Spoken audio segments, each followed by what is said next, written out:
2018 թվականի մարտի 23։ Դեռևս ազգային ժողովի ելքխմբակցության պատգամավոր Նիկոլ Փաշինյանը հայտարարում է.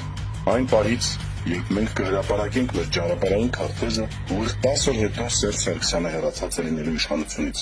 Դրանից 3 օր հետո 10 օր։ Այդպես էլ եղավ, եւ Սերժ Սարգսյանն ասաց. Նիկոլը ճիշտ էր, ես սխալվեցի։ Բայց արդյոք հայոց Իջևան մոլորակից իջած փրկիչը պատահական հայտնվեց։ Ով էր նա։ Ինչ գիտենք մենք նրա մասին։ Բացի այն, որ քաղաքական գործիչ է, ով մի օր որոշեց վերցնել ուսապարկը եւ քայլել հանուն փոփոխության։ Այն, որ չի ծառայել, հեռացվել է համալսարանից։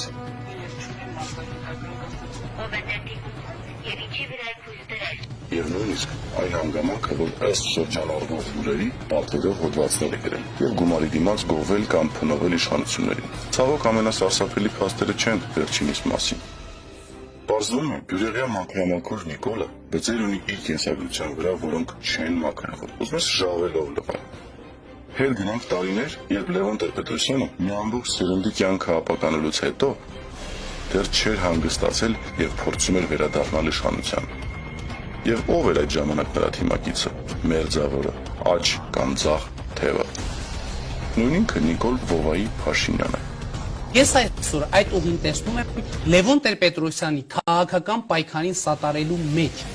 Լևոնը, Նիկոլը եւ նրա թիմակիցներն էին այն մարդիկ, ովքեր մարտի 1-ին ժողովրդին հորդորեցին տանից դուրս գալ, մահակներ վերցնել եւ անկարգություններ անել։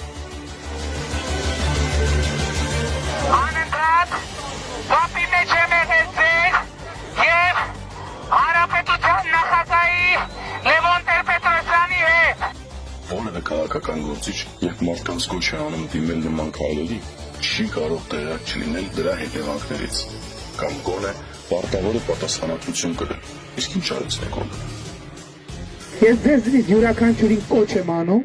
ունենալ ձեռքին ինչ-որ բան, կլինի փայտ, կլինի քար։ Իմանալով, որ արդեն զոհեր կային, ամենահարմար պահին թռավ դեպքի վայրից։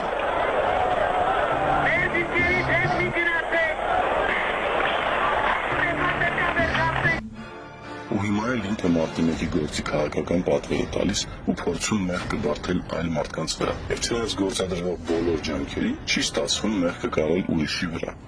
Ախինայի հիմքերը կզանգես, բայց կալանքած ուզես պրիտաս։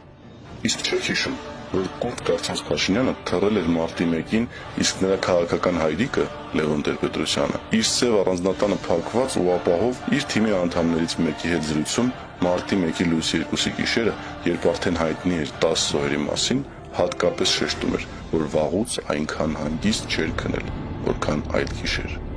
Չէ, դա ամենը չէ։ Պատկերն ամբողջացնելու համար պետք է հիշել նաև, որ Լևոն Տեր-Պետրոսյանը հրաժարական տվեց Ղարաբաղի հարցում պարտվողական դիրքորոշում ունենալու համար։ Չենք կարող պահել այդ տարածքները։ Անկամ եթե Բաքուն գրավեն, կարող է տարածքը չտալ, մեր ժողովրդին տալու է արյուն, իր որդիների մահը, իսկական դավաճանները, իսկական ազգակործանները հենց այդ մարդիկ են։ Ոչ մի թիզականները։ Ով ասեց ոչ մի թիզող, նա է այս ազգի գերեզմանափորը, նա է այս ազգի կործանողը։ Նիկոլ Փաշինյանը վերելակային դիվանագիտություն է վարում ու Ալիևին Կրթված մարդու տպավորություն։ մարդիկ չեն փոխվում,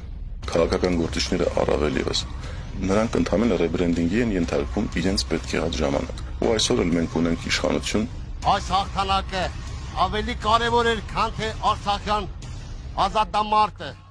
Ունենք իշխանություն, որի արժան նախագահն ու փոխնախագահն օրինակ կարծում են, որ մարիխուանան պետք է օրինականացվի։ Երբևէ օգտագործել եք։ Այո։ Թմրանյութ։ Կոնկրետ մարիխուանա, այո։ Նույն այդ փոխնախագահը կարծում է, որ պետք է օրինականացվեն LGBT անձանց ամուսնությունները, մարմնավաճառությունը, պոռնոգրական նյութերի պատրաստումն ու օրինականացումը։ Պետք է վերանա պարտադիր զինակոչը, եւ սա նկատի ունեցեք պատերազմող երկրում։ Նա մենակ չէ, մենակ չէ, մենակ չէ։ Գունենք դասալիքների իշխանություն, որի բանակում մեկ օր անգամ չծառայած խրոխտ հայացքով զինվորական համազգեստը պատե անպատե որպես քարոզչական ու մանիպուլյատիվ գործիք կիրառող հայրենասիրությունից ճառող առաջնորդը ստորացնում է գեներալիտետին, Արցախյան ազատամարտի նվիրալներին։ Մրի, Երևան, Հեղափոխություն, միջապետ, մի քիչ ինչ-որ շատ հեշտ ստացվեց ամեն ինչ։ Եվս մեկ անգամ հիշենք վարչապետ Նիկոլ Փաշինյանի ճարտարապետին։ Ահա այդ պլանը Դավալույից Սաթավելը հեծած 1+1 քայլել քշուտերին եւ Պուտինի հրաժարականի պահանջը կրծքի տակ հասնում են ազատության հրապարակ ինքնահռչակվում որպես նոր բևեր եւ ստորագրում քաղաքացիական պայմանագիրը եւ շարժվելով դեպի Բաղրամյան 26 կյանքի կոչում 100-ամյակը առանց ռեժիմի կարգախոսը։ Իսկ մնացածն արդեն կարևորել չէ, որովհետև ինչպես ինքը Լևոն Տեր-Պետրոսյանն էր ասում,